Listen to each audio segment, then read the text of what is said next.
Most people think of extinction as a single moment. A rock hits, the sky goes dark, everything dies, and yeah, that's kind of how it went for the dinosaurs. But here's the thing, that's actually the exception, not the rule. Most of the time, extinction is slow. It drags. It gives you just enough hope to make the ending worse. And today, we're going to rank every major extinction event by exactly that, how slowly and how brutally it killed you. This isn't just a list of the big five. We're going to look at which ones gave you a fighting chance, which ones strung you along for millions of years, and which ones had a second wave nobody talks about, one that came after the survivors thought it was finally over. That last one is the real gut punch, and we'll get there by the end. I've been deep in the paleontology literature on this, and what I found is genuinely kind of disturbing. So let's start the ranking. Coming in at the bottom of the list, meaning it killed the fastest and most cleanly, is the end Ordovician extinction, roughly 445 million years ago. And the reason it ranks lowest on the slowness scale is actually kind of fascinating.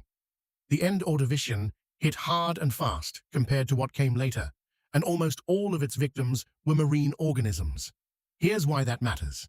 At the end of the Ordovician, all life on Earth was still confined to the ocean.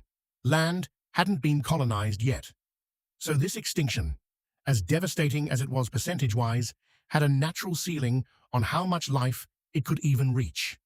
It's like burning down a building that only has one floor. Terrible, yes, but limited. Two rapid pulses tied to glaciation, sea levels dropped, the oceans cooled fast, and it was over relatively quickly in geological terms. Brutal, but not slow. That's why it sits at the bottom of this ranking. Next up is the one everyone knows, the KPG extinction, 66 million years ago. The asteroid, the dinosaurs, the whole thing. And look, it absolutely deserves its reputation.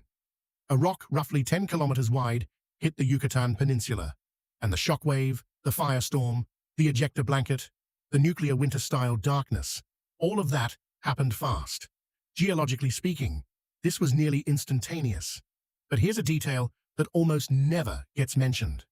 Unlike the asteroid strike that killed the dinosaurs in a geological instant, some of the other extinctions played out over millions of years. The KPG is actually the speed demon of the group. Most species that died within thousands of years of the impact, which sounds long, but compared to what we're about to get into, it's nothing. There's also a genuinely weird mystery buried in the KPG story involving fungal spores. Large spikes in fungal abundance have been documented after both the end Permian and end Cretaceous extinctions, but for the KPG boundary, this fungal proliferation has only been reported at a single site in New Zealand, with no direct microfossil evidence yet found in North America, despite indirect chemical traces in Colorado and Wyoming. Scientists still don't fully know why. So even the clean extinction has unresolved chapters. That's the KPG, fast, thorough, and still hiding secrets. Now, we start getting into the slow ones. And this is where it gets genuinely uncomfortable. The end Triassic extinction, around 201 million years ago, sits in the middle of this ranking. Massive volcanism, CO2 spikes, ocean acidification. It wiped out roughly 75% of species. But it happened over a geologically compressed window, maybe a few tens of thousands of years at the worst pulse. Fast enough to be a clear event in the rock record. Slow enough to be agonizing if you were living through it. It set the stage for the dinosaurs to dominate by clearing out the competition, which is a dark kind of irony. You die so something else can win. But none of that compares to what comes next.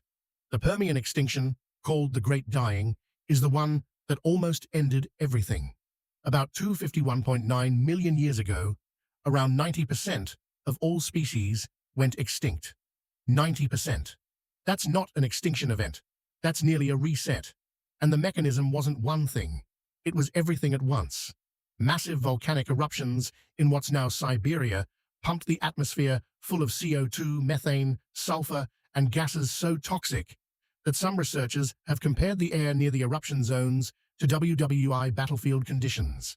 Extreme heat, ocean acidification, ozone destruction, mercury toxicity, Cold snaps from sulfur aerosols, followed by warming. Scientists genuinely cannot agree on which of these killed the most things, because there were so many killers operating simultaneously. But here's the one that always stops people cold. MIT researchers simulated the sulfur emissions from Siberian volcanism and found that acid rain across the northern hemisphere reached a pH of 2, as acidic as undiluted lemon juice, and such acidity may have been sufficient to disfigure plants and stunt their growth. Not kill them instantly. Disfigure them, stunt them, slowly. After an eruption ended, pH levels in rain bounced back within about a year, but with repeated bursts of volcanic activity, the resulting swings in acid rain could have greatly stressed terrestrial species. So it wasn't even a constant acid bath. It was on, off for hundreds of thousands of years. That's arguably worse. You'd get a break, things would start to recover, and then it would hit again. And here's where it gets really dark, because the Great Dying didn't kill fast. The die-off stretched across more than 200,000 years, and fungal spore evidence suggests the die-off was gradual rather than sudden, because fungal presence built up slowly rather than spiking all at once, unlike the instant shock of an asteroid impact. Paleontologists can literally use fungal fossils as a kind of stopwatch for how fast an extinction happened, and the Permian clock ticked slowly.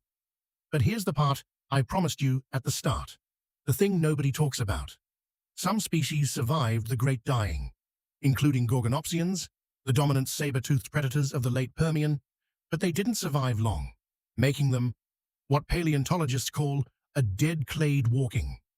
Gorgonopsians are conventionally thought to have gone extinct during the end Permian event, but some tentative evidence suggests they may have survived briefly into the Triassic. Imagine being the apex predator of your entire world, surviving the worst event in Earth's history, crawling out the other side, and then quietly dying out anyway, a remnant of one genus in the stage immediately after, while the world reorganized around you. Paleontologists have a name for exactly this, a dead clade walking. You made it through the extinction. You just didn't make it. And research shows this wasn't unique to Gorgonopsians. Across 4 of the 5 major extinctions, marine genera that survived the initial event suffered 10–20% additional losses in the immediately following geologic stage, significantly worse than losses before the extinction even began. Surviving the event was sometimes just the beginning of a longer death sentence. That's a theme we're going to come back to. Keep it in mind. Now, before we get to number 1, there's an extinction most people have genuinely never heard of, and it deserves a moment. Around 260 million years ago, roughly 9 million years before the Great Dying, there may have been a mass extinction that killed up to 80% of all land vertebrates. It coincides with the onset of volcanism in what's now southern China, and it's so old that the fossil record is patchy enough that some researchers argue it wasn't sudden at all, just a long, gradual decline. It's not one of the canonical Big Five. It barely gets mentioned. And the reason it's haunting is that it might be the most devastating extinction of land animals ever, and we're still not entirely sure it qualifies as a single event. The evidence is there. The debate is ongoing. And that uncertainty is itself a kind of horror, an extinction so old and so slow that it's hard to even draw a line around it. Which brings us to number 1, the slowest killer in Earth's history, the Devonian extinction.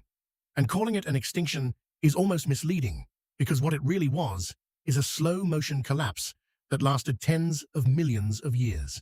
Extinction rates were higher than the background rate for an extended interval, covering the last 20–25 million years of the Devonian. And during that time, about 8 to 10 distinct events can be seen, of which 2, the Kelwasser and the Hangenberg events, stand out as particularly severe.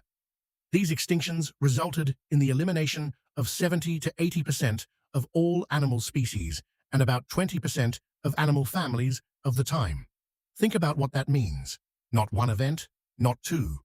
8 to 10, spread across up to 25 million years. Some researchers link the extinctions to layers of black shale, indicative of low oxygen conditions, resulting from high global temperatures, slowing the mixing rate between the ocean's surface and deeper layers. The oceans were suffocating, slowly, over and over.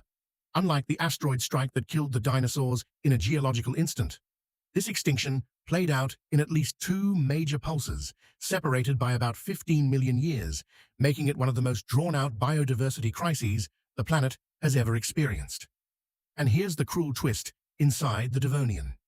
The second major pulse, the Hangenberg event, arrived roughly 15 million years after the first. For a long time, scientists considered it relatively minor, but more recent analysis of vertebrate diversity tells a different story. The Hangenberg event caused a 32% loss in genus-level diversity among vertebrates, compared to about 19% for the Kellwasser event. The supposedly lesser crisis was actually more devastating for backboned animals.